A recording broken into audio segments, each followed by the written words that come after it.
बड़ी खबर से बुलेटिन की शुरुआत करेंगे। धार से बड़ी खबर, जहां भोजशाला मंदिर में एक बार फिर से हंगामा हुआ है। मंदिर में पूजा करने पहुंचा था हिंदू समाज और मंदिर में तेल चित्र चढ़ाने जा रहे थे सभी। पुरातत्व विभाग ने मंदिर के अंदर ले जाने से रोका।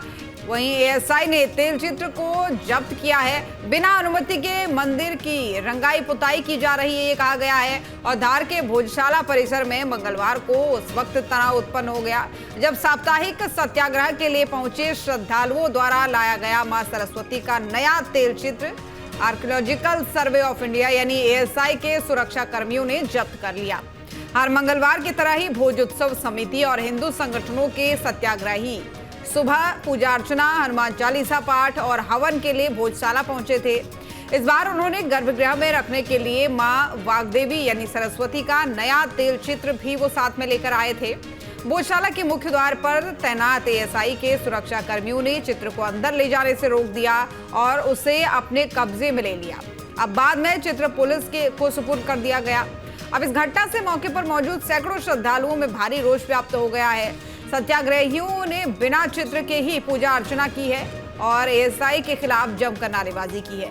भोज उत्सव समिति के पदाधिकारियों ने सीएसपी सुजावल जागा और साथी कोतवाली टीआई दीपक सिंह चौहान से मौके पर पहुंचकर चर्चा की है और भोजशाला के संरक्षित क्षेत्र में हो रही रंगाई पुताई और कथित अतिक्रमण पर भी कड़ी आपत्ति जताई है।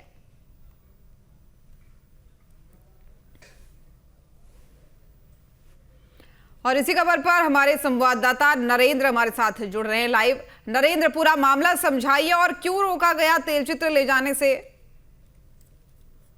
बताना चाहूंगा, सकल हिंदू समाज के द्वारा प्रति मंगलवार की तरह इस मंगलवार को भी भोजशाला में दर्शन पूजन और हनुमान चालीसा का पाठ करने जा रहे हैं, जिसे साथ में मां वाग्देवी का तेल चित्र भी ले जाया जा रहा था। लेकिन ऐसा की ओर से ऐसा ही जो मां वाग्देवी का जो चित्र है उसको जब्त कर लिया गया और उसको अपने पास रख लिया गया है। उनका कहना था कि ये आप चित्र ले जा नहीं सकते हो। वहीं हिंदू संगठनों का कहना है कि जो वाघ चित्र जो पहले जो ले जाया जाता था वो आगामी वसंत पंचमी को लेकर उसको सुधारने के लिए दिया गया है। लेकिन उसी तरह का ये तेल चित्र है जो दर्शन के लिए हम अंदर लाए थे, उसे एएसआई द्वारा अपने कब्जे में कर लिया गया। हमारे साथ भोज उत्सव समिति के पदाधिकारी भी हैं, हम उनसे जानने की कोशिश करते हैं कि क्या पूरा मामला क्या हुआ।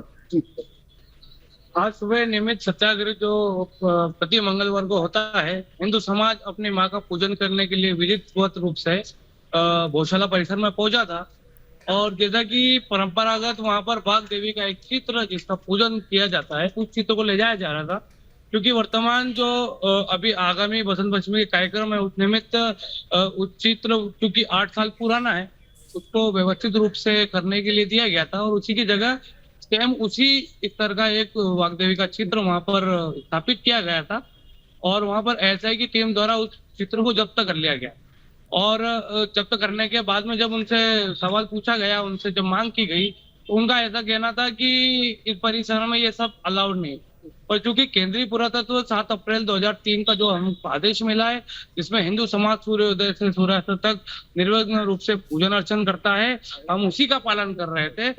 बाकी हमको ऐसे ही का हवाला देकर हमसे वो चित्र जब्त कर लिया गया। आगामी क्या रूपरेखा रहेगी?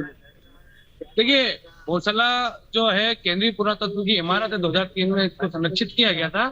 तो हमारी यही मांग है कि हिंदू समाज को सब नियम बताते हुए रोक दिया जाता है, पर क्या 100 मीटर के अंदर वहां पर जो अवैध गतिविधियां चल रही है, उर्स लग रहा है, लंगर लग रहा है, रंगाई पुताई हो रही है, तो क्या वो एएसआई को या शासन प्रशासन को नहीं दिखाई देता है? सब जितने भी नियम है हिंदू समाज पे लगाए जाएंगे। आगामी बसंत पंचमी का इतना बड़ा त्योहार है और उसके पूर्व ऐसी घटना है, कहीं ना कहीं हिंदू समाज को अपमानित करने के लिए ये किया गया है। तो हिंदू समाज बार बार अपमान सहन नहीं करेगा, हिंदू समाज इसका उत्तर भी देगा। जब समय आएगा, ऐसी स्थिति आएगी तो हिंदू समाज उसका जो है अपने बलपूर्वक, क्योंकि हमने भोजशाला के ताले भी हिंदू समाज ने अपने परामर्श से खोले थे, तो पुनः अब ऐसी स्थिति बन रही है तो हिंदू समाज उसका जवाब देगा। पुरातत्व विभाग जो आप आरोप लगा रहे हो कि पुरातत्व विभाग हिंदू समाज का रवैया अपना रहा है, पुरातत्व विभाग के बारे में क्या? देखिए, केंद्रीय पुरातत्व विभाग को नियम का पालन करना चाहिए। 100 मीटर संरक्षित क्षेत्र में कोई भी गतिविधि होती है तो उस पर रोक लगाना चाहिए। यदि 100 मीटर के अंदर एक हिंदू समाज को आप पूजन के लिए रोक रहे हैं और दूसरे पक्ष को वहां पर जो प्रतिदिन लंगर और अवैध उर्स जो लग रहा है, वहां पर 4 दिन का उर्स रहता है और पूरे 25 दिनों तक वो उर्स चलता है, तो एसआई को इन चीजों पर रोक लगाना चाहिए। बड़ा ही संवेदनशील क्षेत्र है। मंदिर बाहर भी जो है मंदिर है, वहां पर दरगाह भी है और इस प्रकार का विवाद कई सालों से चल रहा है। और आसपास जो शासकीय कन्या महाविद्यालय है और दिसंबर के माह में बड़े स्तर पर जो है इनकी परीक्षाएं रहती है, जिससे पूरा वातावरण अनुकूल रहता है और बड़ी संख्या में वहां पर बाहर के लोग आते हैं, जिससे नगर की सुरक्षा में भी कहीं ना कहीं कमी आती है। तो इन सब चीजों को ध्यान में रखते हुए शासन को भी और एसआई को भी इन नियमों का सख्ती से पालन करवाना चाहिए। माँ वाघ देवी का जो तेल चित्र परंपरा के अनुसार सभी मंगलवार को गौशाला में ले जाया जाता है, तेल चित्र पूजन अर्चन किया गया, तो इसमें हिंदू समाज में बहुत अच्छा समझिए आगे क्या करें। देखिए, हमारी माँ का जो चित्र है, जिसको हम परंपरागत जो है उसका पूजन करते थे, वो चित्र हमें चाहिएगा, उसका सम्मान चाहिएगा। ये हिंदू समाज का अपमान है कि पूजा के पहले प्रतिमा को जब तक करना, ये कौन सी मानसिकता है? तो ये मानसिकता को क्लियर करना चाहिए और हमारी माँ का फोटो जिस प्रकार ले जाया गया, सम्मान सत्याग्रह में ही हमें वापस चाहिए। ये हिंदू समाज की मांग है और ये मांग हम मना कर ही रहे हैं। ये भोजोत्सव समिति के आदानी के द्वारा किया गया है, कहता है कि सत्याग्रह की सभी वो गौशाला के अंदर माँ वाघ देवी के तेल चित्र की स्थापना कर पूजा कर सकते। लेकिन नरेंद्र, अगर बात करें हम, जो तेल चित्र ले जाया गया था वहां अंदर, अगर किसी भी चीज के ले जाने की अनुमति की अगर हम बात करें, तो क्या अगर सोमवार का दिन इन्हें पूजा करने के लिए दिया गया है या फिर अगर दूसरे समुदाय को शुक्रवार का दिन दिया गया है, तो ऐसे में क्या किसी भी तरीके की सामग्री ले जाने की अनुमति है या फिर कुछ भी ले जाने से पहले आपको अनुमति मांगनी होगी, या फिर अगर अनुमति मांगनी थी तो क्या इनके द्वारा अनुमति मांगी गई थी? मैं आपको ये बोलना चाहता हूँ कि जो मंगलवार अनुमति देने से आपको पुरातत्व विभाग से अनुमति लेना पड़ती है।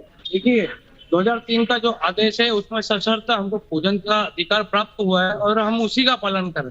सूर्य उदय से सूर्यास्त तक पूजन, इसकी अनुमति हिंदू समाज को, और बसंत पंचमी के दिन पूरे दिन पूजन की अनुमति है, हम उसी का पालन करें। पर बिना प्रतिमा के तो पूजन नहीं हो सकता। वो प्रतिमा कई सालों से वहां पर जारी है और उसका विधिवत वहां पर पूजन होता है। आज मंगलवार में बिना प्रतिमा के पूजन हुआ है और हिंदू समाज इसका घोर विरोध कर रहा है। वो प्रतिमा वापस वहां पर रखकर सम्मान उसका पूजन होना चाहिए। और हम मंगलवार आज सत्याग्रह, शाम को आरती है और सायं की जो 5 बजे जो हमारे सायं आरती रहती है, उस प्रतिमा के जरिए ही हम उसका पूजन पूरा करेंगे। जी बिल्कुल, इनका साफ कहना है कि मंगलवार को जो हिंदू समाज द्वारा जो पूजा पाठ की जाती है, हम वो प्रति मंगलवार की तरह ही पूजा पाठ करेंगे। और पुरातत्व विभाग को जो वाघ देवी माता के चित्र को जब्त किया गया है, वो हमें पूरी तरह से वो हमें सौंप दिया गया, ताकि वहाँ बहुत सारे लोग प्रतिमा को स्थापित करके वहाँ की पूजा पाठ की। बिल्कुल, जाहिर तौर पर। लेकिन नरेंद्र, अगर हम इस पूरे भोजशाला के विवाद को अगर समझने की कोशिश करें, धार में जो भोजशाला का विवाद है, ये कितना पुराना है और अब तक क्या क्या बड़ी चीजें, क्या क्या बड़े कदम इसमें लिए गए हैं? ये भोजशाला का विवाद काफी समय से चलता आ रहा है, तो क्या क्या पूरा विवाद क्या आ रहा है, सबसे विवाद का कारण बने? देखिए, 1034 में राजा भोज ने भोजशाला का निर्माण किया था और 14वीं शताब्दी में पूरे देश में जिस मानसिकता को लेकर विध्वंस हुआ था, जैसे तक्षशिला, नालंदा बड़े विश्वविद्यालय रहे भारत के, जो धर्म के बड़े केंद्र रहे, ऐसे ही मालवा क्षेत्र में भोजशाला सरस्वती कंठाभरण के रूप से विख्यात थी। और कालांतर में जब देश में मुगलों का आक्रमण हुआ और उसी समय धार की भोजशाला को भी नष्ट किया गया, यहाँ पर लगे शिलालेख नष्ट कर दिए गए और यहाँ पर जो प्रकांड विद्वान जो अपनी शिक्षा देते थे, उन 1200 शिक्षक गुरुओं का भी यहाँ पर संहार हुआ। 5000 आवासीय विद्यार्थी यहाँ पर विद्या ग्रहण करते थे, उन्हें भी यहाँ पर उनका भी विध्वंस हुआ। और समय के साथ में जब देश में ब्रिटिश आए, उस समय जो है इस भोजशाला को केंद्रीय पुरातत्व ने अपने अधीन लिया और 1835 में धार के दीवान द्वारा एक दिन के लिए नमाज की अनुमति दी गई थी। और उसके बाद में उस एक दिन की अनुमति को इन्होंने परंपरा बना दी और उसके बाद में एक लंबे समय तक हिंदू समाज भोजशाला परिसर से बाहर रहा, प्रतिबंध रहा। जब 2003 को गौशाला के ताले खुले तो वहां की वास्तविक स्थिति देखने में आई। जिस समय हिंदू समाज गौशाला से दूर रहा उस समय जो है गौशाला को काफी तरह से नष्ट कर दिया गया, शिलालेख नष्ट कर दिए गए और फिर सशर्त हिंदू समाज को अनुमति मिली। 2003 का जो आदेश है 7 अप्रैल 2003 का, उसमें केंद्रीय पुरातत्व ने एक दिन हिंदू समाज को मंगलवार का दिन पूजन अर्चन के लिए एवं शुक्रवार का दिन मुस्लिम समुदाय को नमाज के लिए दी 1 से 3 और साल में एक दिन बसंत पंचमी का दिन सूर्य उदय से सूर्यास्त तक हिंदू समाज का सबसे ये नियम के तहत हिंदू समाज भी अपना कार्यक्रम कर रहा है, दूसरा पक्ष भी वहां पर नमाज कर रहा है। चलिए ठीक है नरेंद्र, अब देख